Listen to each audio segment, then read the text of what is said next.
مسئلہ وہ کیا ہے کہ مشاہد نہ ہو. مشاہد کیا ہوتا ہے کہ کینہ پالتا ہے, غصہ رکھ لیتا ہے دل میں, بعد میں وہ فلاں وقت اس نے مجھے یہ جملہ بولا تھا, اب اس کے لیے معافی ہوئی. تو بعض روایات میں ہے کہ سارے بخشے جاتے ہیں جو آپس میں دو ناراض ہوں, فرشتے ان کو بھی پیش کرتے ہیں, مولا ان کا کیا فرما, اس کو ذرا رہنے دو, جب یہ آپس میں راضی ہو جائیں گے پھر ان کا فیصلہ کرنا. ذرا غور فرمائے نا, تو معلوم ہوا کہ ہمیں بھی آپس میں راضی ہو جانا چاہیے. بندہ کہتا ہے یہ میرے پاس حوصلہ نہیں رہا, بڑی زیادتی کی. ویسے یہ مسئلہ ہے کہ بعض بندے بہت بفر جاتے ہیں, ان کو آخرت کے امور یاد نہیں رہتے, بہت زیادتیاں بندوں سے کرتے ہیں, مال لوٹ لیتے ہیں, عزت پہ حملہ آور ہو جاتے ہیں, بندوں کو ان کی ناموس کا خیال ہی نہیں کرتے, تو بندے کا دل کڑتا رہتا ہے, بہت کڑتا ہے بندے کا دل.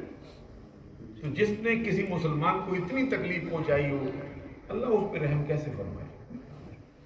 یہ حضرت امام مالک رضی اللہ تعالیٰ عنہ کی بارگاہ میں یہ حجاج بن یوسف پیش ہوا تھا, اس نے کہا میرے لیے دعا کرو. امام مالک بن انس امام دار الہجرہ کی بارگاہ میں اللہ کے بندے سے کوئی دعا ہوگا, وہ کیسے کہتے نہیں میں نہیں کر سکتا. انہوں نے فرمایا مسکرا کر, انہوں نے مالک کی دعا تجھے کیا فائدہ,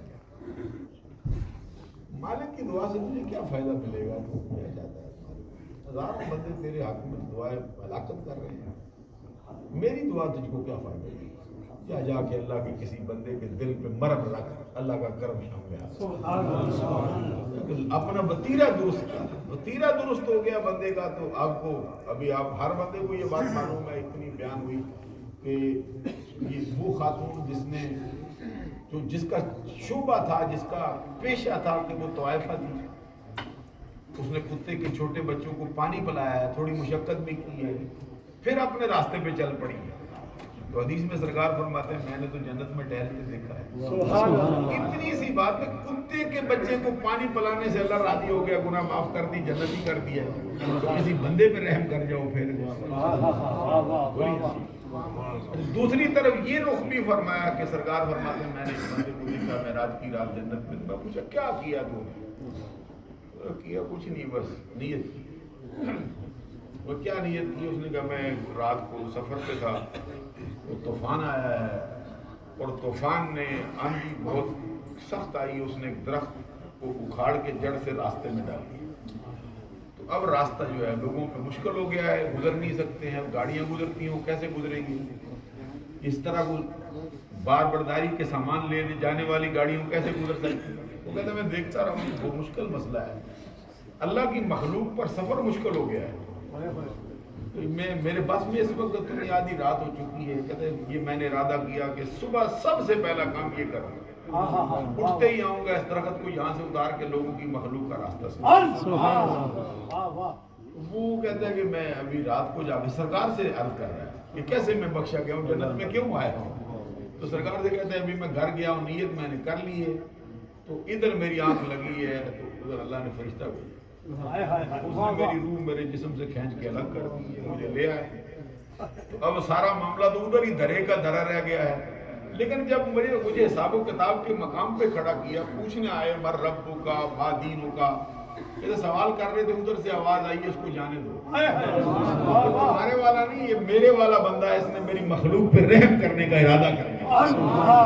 مخلوق کا بھلا سوچ لیتا ہے تو پھر اللہ تعالیٰ زندگی کے سارے گناہوں پر معافی کا قلم پھیر دیتا ہے. تو اس رات کو سارے بخشے جاتے ہیں, لیکن مخلوق کا برا سوچنے والا, دل میں غصہ رکھنے والا, ماں باپ کو ستانے والا, سود کا دھندا کرنے والا, شراب پینے والا, زناکار, ان کے بارے میں خصوصی تفصیل آئی ہے, یہ بھی نہیں, یہ بھی نہیں, یہ بھی نہیں بخشا جاتا. فرمایا لا يدخل الجنت قطات, لا يدخل الجنت قاتل, لا يدخل الجنت جسد غذي بالحرام.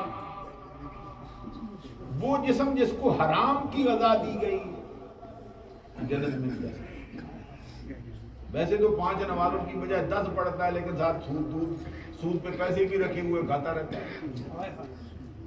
اچھا حاجبی کو 20-30 کار آیا ہے, ساتھ بینکرپسی بھی کر لیتا ہے ہر سال میں, مسلمانوں کے لیے بڑا اچھا سا تحفہ بھی لے آتا ہے, یہ مسلمان یہ کام کیا کرتے ہیں. عمرے پہ بھی جاتا ہے, میلاد النبی کی مجلس بھی بڑی بڑھ چڑھ کے کرتا ہے, لیکن جھوٹ بولنے میں جو اپنا ثانی نہیں رکھتا. اچھا خود تو شرابیہ نہیں ہے لیکن شرابیوں کے ساتھ دوستی رکھے ہوئے ہے. ذرا غور فرماؤ نا یہ اعمال کیسے ہیں, کیا کیسے اس میں سے یہ مسلمانوں کا طریقہ ہوگا. یہ بڑا بہت پیسہ لگایا, مال و دولت کا اتنا بڑا سٹور ڈال رکھا ہے, لاکھوں روپے لگا دیے ہیں, بیچ میں سے معمولی سا حرام شامل کر کے اپنا سارا معاملہ ہی حرام کر لیتے ہیں. بہت بڑا مٹکا بھی ہو, اب پانی کا ہو یا دودھ کا ہو, اس کے اندر ایک قطرہ شراب کا ڈال دو کوئی چیز باقی رہ جاتی ہے. بہت بڑا ٹینک ہو پانی کا, جی یہ 7 فٹ کا ہے, ادھر 7 فٹ کا ہے, ایک قطرہ ڈال دیا اس میں آپ نے پیشاب کا, وضو کے قابل رہ جاتا ہے. اتنے پیسے لگا کے پھر یہ ٹل پہ 1 پاؤنڈ پہ 1 پاؤنڈ مار دیا, 10 پینیوں کے لیے بندے نے اپنا معاملہ خراب کر دیا. کہاں کی عقل مندی. پھر فرمایا لا يدخل الجنت قاطع, رشتہ کاٹنے والا بھی جنت میں نہیں جائے گا. ماں باپ سے ناراض ہو کے بیٹھ گیا گھر میں, لا يدخل الجنت قاطع, یہ رشتہ توڑے جان بوجھ کے ناراض ہو کے بیٹھ جائے, بھائی غریب ہے کوئی چھوٹی سی غلطی ہو گئی یا ملنا ہی نہیں اس کو. غور ہے میری بات. یہ فرمایا نہیں زمین والوں پہ تم رحم کرو, آسمان کا مالک تم کو رحم فرما دے. ارحم من فی الارض یرحمک من فی السماء. ہمارے ہاں مانا کرتے ہیں کہ کرو مہربانی تم اہل زمین پر, خدا مہربان ہوگا عرش برین پر. تو یہ انہوں نے شاعر صاحب نے اپنی مرضی سے لکھ دیا عرش برین پر. وہ عرش برین پر تو نہیں نہ ہوتا, وہ جانا ہے یہ بات نہیں. معلوم ہے شاعر صاحب نے لکھا ہے, وہ بڑا بہت اونچے درجے کا شاعر ہے جس کا یہ شعر ہے, لیکن کبھی کبھی وہ اس طرح کی باتیں نکال جاتے ہیں. یا بہت ضرورت ہوتی ہے مسائل کو سمجھنے کے لیے کہ اللہ کو عرش پہ کھڑا کرنا یا بٹھانا یہ نظریہ اسلام نہیں. ماشاءاللہ ماشاءاللہ. اس کا مطلب یہ ہے کہ ہم اس کے اندر تھوڑی جو ہے وہ تعبیر کر کے یوں مانا کرتے ہیں کہ زمین والوں پہ تم رحم کرو, آسمان کا مالک تم پہ رحم کرو. یہ فرمایا ساتھ ہی فرمایا من لا یرحم لا یرحم, جو رحم نہیں کرتا اس پہ رحم کیا نہیں. یہ توبیخ, یہ زجر ہے کہ جس کے دل میں معافی کا جذبہ ہی نہیں رکھتا کہ میں معاف کروں گا اپنے بھائی کو, اپنے رشتہ دار کو, اپنے مسلمان بھائی کو, فرمایا وہ کیسے بخشے جائے گا. اس پہ اللہ بھی نہیں رحم کرے گا. یہ جھڑک دی ہو, باقی رہ گیا یہ کہ مجھے بہت زیادتی کی ہے اس نے, لیکن میں آپ سے عرض کروں کہ اللہ والوں سے بہت زیادتیاں ہوئی, لیکن پھر بھی انہوں نے معاف کرنے کا جذبہ ہی رکھا. یہ کتاب کے اندر میں پڑھ رہا تھا کہ امام اعظم ابو حنیفہ نعمان بن ثابت رضی اللہ تعالیٰ عنہ, آپ کو سر بازار ایک بندے نے منہ پہ تماچا مار دیا.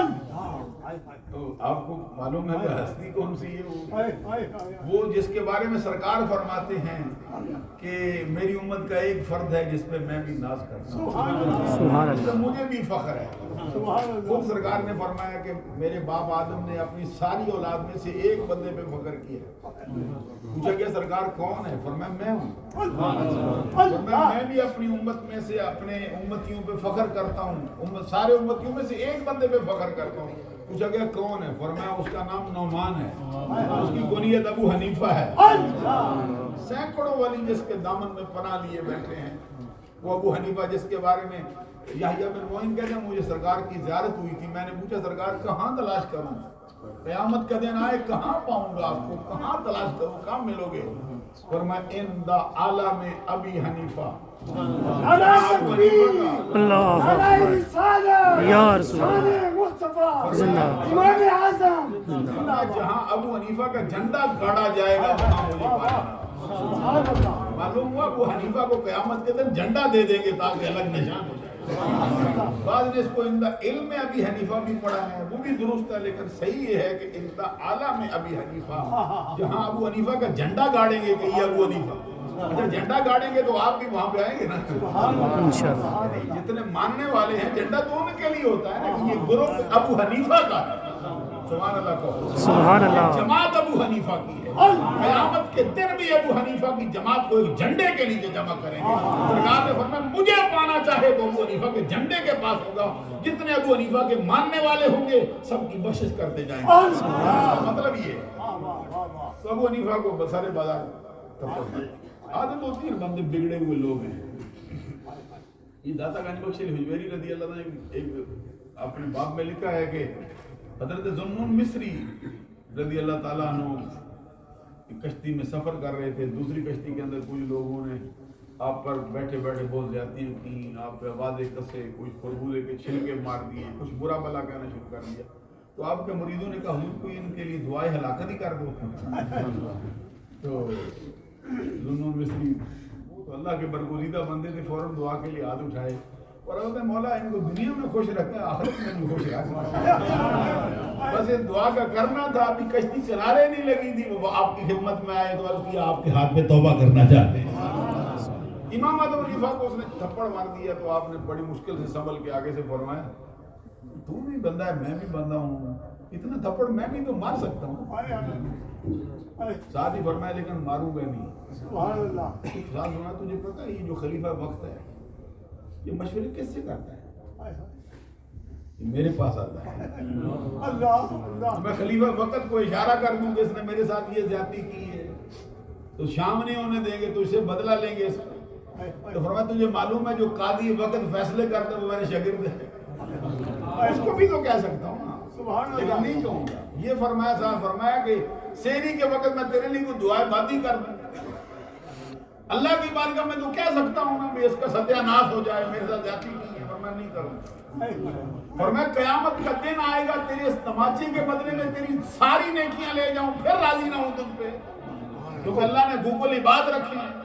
میں کہوں اس کی ساری نیکیاں میرے کھاتے میں ڈالو تو پھر تیرے پاس کیا رہ جائے گا. فرمایا وہاں بھی یہ نہیں کروں گا. تو اس نے پوچھا کرو گے کیا؟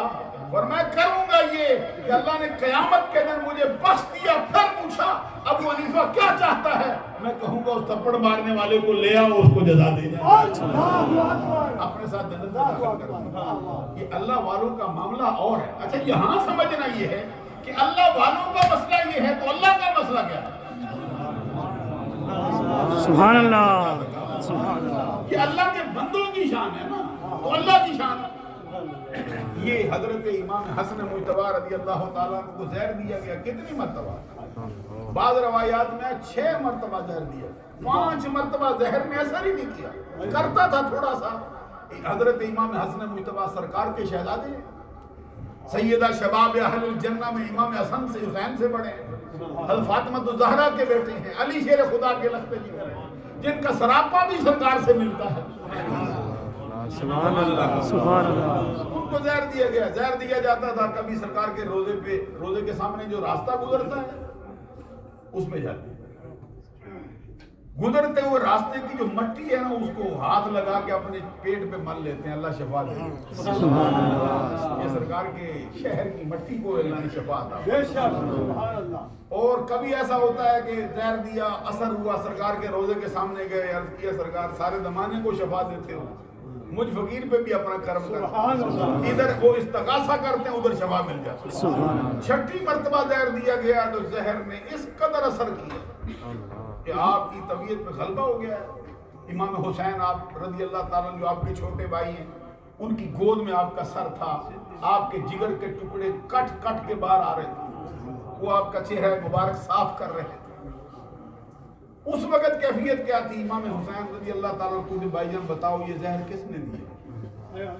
امام حسن نے پوچھا کیا کرو گے؟ پوچھ کے فرمایا وہی کروں گا جو بھائی کے قاتل کے ساتھ کرنا چاہیے, وہی سزا دوں گا اس کو.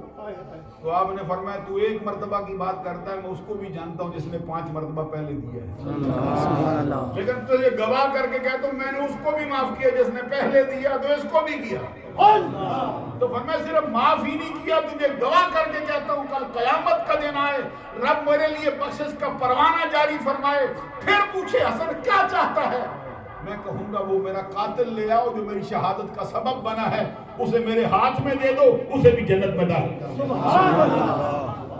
یہ اللہ والوں کے حوصلے. اچھا امام حسن کا یہ حوصلہ ہے, ان کے رب کا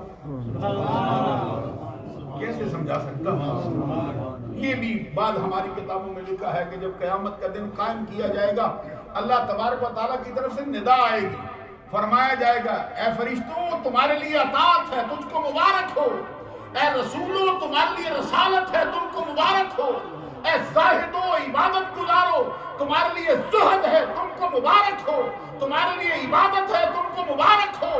سب کو کہا جائے گا تم کو مبارک، تم کو مبارک۔ باقی رہ گئے گناہگار بندے، رب کہے گا جو گناہگار ہیں ان کے لیے ان کا رب ہے، آ جاؤ میں مہربانی کروں۔ تو اللہ تعالیٰ تو سب کو بخشنا چاہتا ہے۔ تو جو رات گزری ہے، جو دن آج ہم گزار رہے ہیں، تو اگر کوئی بندے ایسی حالت میں پہنچ جائیں کہ وہ کام ہی ایسا کرتے ہیں کہ اللہ تبارک و تعالیٰ فرما چکا سب بخشیں گے لیکن اس کو نہیں، اللہ والدین کا نافرمان ہے، تو میں اب بندہ منہ بنا کے بیٹھا ہو ابے کو میں کیا کروں، ابے کی بات آتی ہے منہ اٹھا کے ادھر چھوڑ دیتا، اتنا بھی نہیں پتا میں اس کو تو نقصان کو کیا کر سکتا ہے۔ جس کے چہرے کو دیکھنے سے تجھے حج کا ثواب ملے، دنیا کی کوئی چیز بتا نا جس کو دیکھنے سے حج کا ثواب ملتا ہے، اور خالی حج کا نہیں ملتا، مقبول کا ملتا ہے، مبرور کا ملتا ہے۔ وہ حج جو اول سے آخر تک نیکیوں سے بھرا ہو، وہ جو رب کی بارگاہ میں شرف قبولیت پا چکا ہو، وہ حج ملتا ہے ایک نظر سے۔ تو پوچھا کہ سرکار اگر بار بار دیکھ لیں، پھر میں تو دیکھتا جا، رب کے ہاں کمی تو کوئی نہیں۔ اللہ اکبر اللہ اکبر۔ عزیزان گرامی قدر، ہمیں اس دن کو سامنے رکھ کر، اس رات کو سامنے رکھ کر اپنے اعمال کو بھی درست کر لیں۔ سبحان اللہ۔